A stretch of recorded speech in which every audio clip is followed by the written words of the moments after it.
Τα σκουπίδια λοιπόν μπορεί να είναι ένα πρόβλημα της σύγχρονης εποχής, αλλά παράλληλα αποτελούν και μια μεγάλη επιχειρηματική ευκαιρία.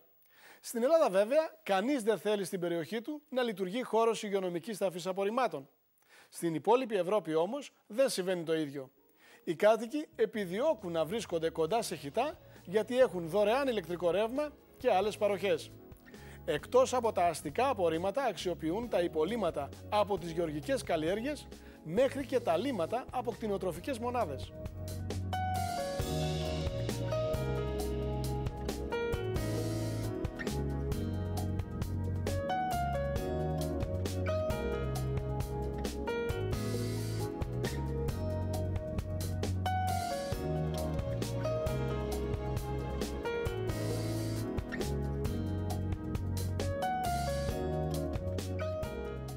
Στην Ευρώπη εκμεταλλεύονται όλες τις μορφές σκουπιδιών και ίσα ίσα ψάχνουν να βρουν επί τούτου συγκεκριμένες τοποθεσίες όπου βρίσκονται κοντά τα σκουπίδια για να μπορούν να τις εκμεταλλευτούν. Αυτά τα απόβλητα μπορεί να είναι είτε από κτηνοτροφικές μονάδες, είτε λίμματα από βιολογικούς καθαρισμούς, είτε από αγροτοβιομηχανικά απόβλητα. Και τι μπορούν να τα κάνουν όλα αυτά? Αυτά μπορούν με ειδική επεξεργασία να παράγουν βιοαέριο, το οποίο κατ' επέκταση θα βοηθήσει σε παραγωγή ηλεκτρικής ενέργειας, θερμότητας, καύσιμα για τα αυτοκίνητα, ακόμη με διαδικασία εμπλουτισμού να κουμπώσει στον αγωγό του φυσικού αερίου και εδαφοβελτιωτικά λιπάσματα. Στην Ευρώπη κάνουν φασαρία για το ποιος θα προσπαθήσει να διεκδικήσει αυτά τα απορρίμματα, γιατί για αυτούς είναι πολύ προσοδοφόρα.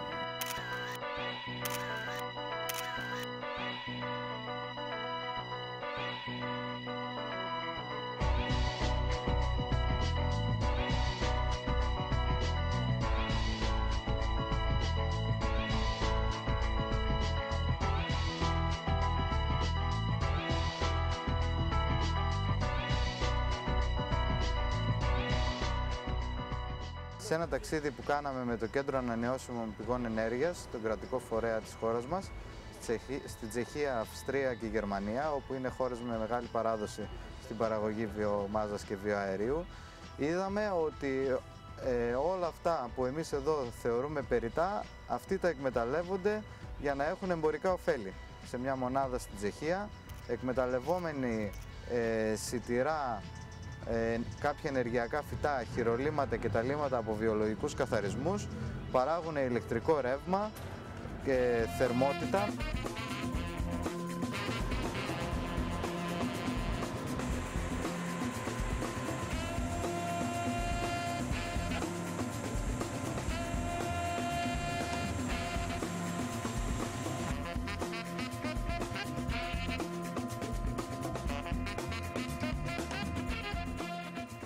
Στη Γερμανία ήταν μια μονάδα η οποία εξυπηρετούσε μια περιοχή 520.000 κατοίκων. Είχαν μοιράσει σε κάθε σπίτι συγκεκριμένους κάδους, ούτως ώστε να εκμεταλλεύονται τα οργανικά αστικά απόβλητα.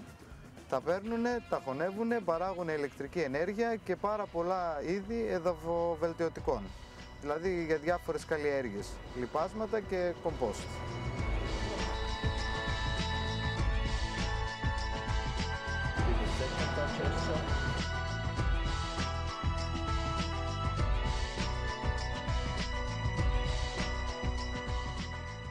Στην Αυστρία επίσης έχουν μαζευτεί 50 αγρότες οι οποίοι καλλιεργούν ενεργειακά φυτά, τα οποία μαζί με μία πρόσμιξη με χειρολύματα και πάλι εκμεταλλευόμενοι τα λύματα της κοντινής μονάδας του βιολογικού καθαρισμού παράγουν ηλεκτρικό ρεύμα, το οποίο το εισαγάγουν στο δίκτυο και δημιουργούν θερμότητα η οποία καλύπτει μία όμορη περιοχή για τις ανάγκες του ζεστού νερού. Ακόμη επειδή το εμπλουτίζουν και το βάζουν στο δίκτυο του φυσικού αερίου, της ψήξης, του μαγειρέματος, του ζεστού νερού χρήσης, όλα αυτά.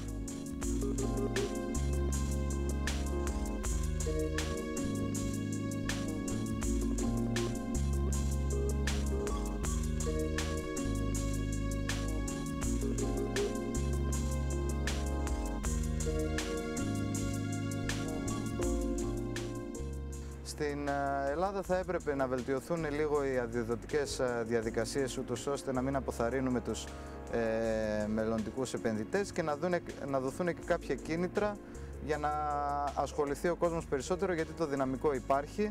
Τώρα αυτή τη στιγμή τα μόνα που εκμεταλλεύονται είναι τα σκουπίδια από χυτά. Όσον αφορά τον αγροτικό και πτηνοτροφικό τομέα δεν υπάρχει καμία ανάπτυξη προς τα εκεί, οπότε υπάρχει πάρα πολύ υλικό το οποίο μπορεί να χρησιμοποιηθεί και το οποίο μένει αδιάθετο χωρίς να εκμεταλλεύεται. Είναι τα σιτηρά, είναι τα ξύλα από τα κλαδέματα, τα φύλλα, τα αποβάμβακα, τα κουκούτσια από τα ροδάκινα, από τα ελαιοτριβία η πυρήνα. Μπορεί να χρησιμοποιηθεί οτιδήποτε, ουσιαστικά οτιδήποτε. Και από αυτά όλα να παράγουμε ηλεκτρικό ρεύμα. Από αυτά όλα μπορούμε να παράγουμε ηλεκτρικό ρεύμα και λιπάσματα σίγουρα και με κατάλληλη επεξεργασία και θέρμανση.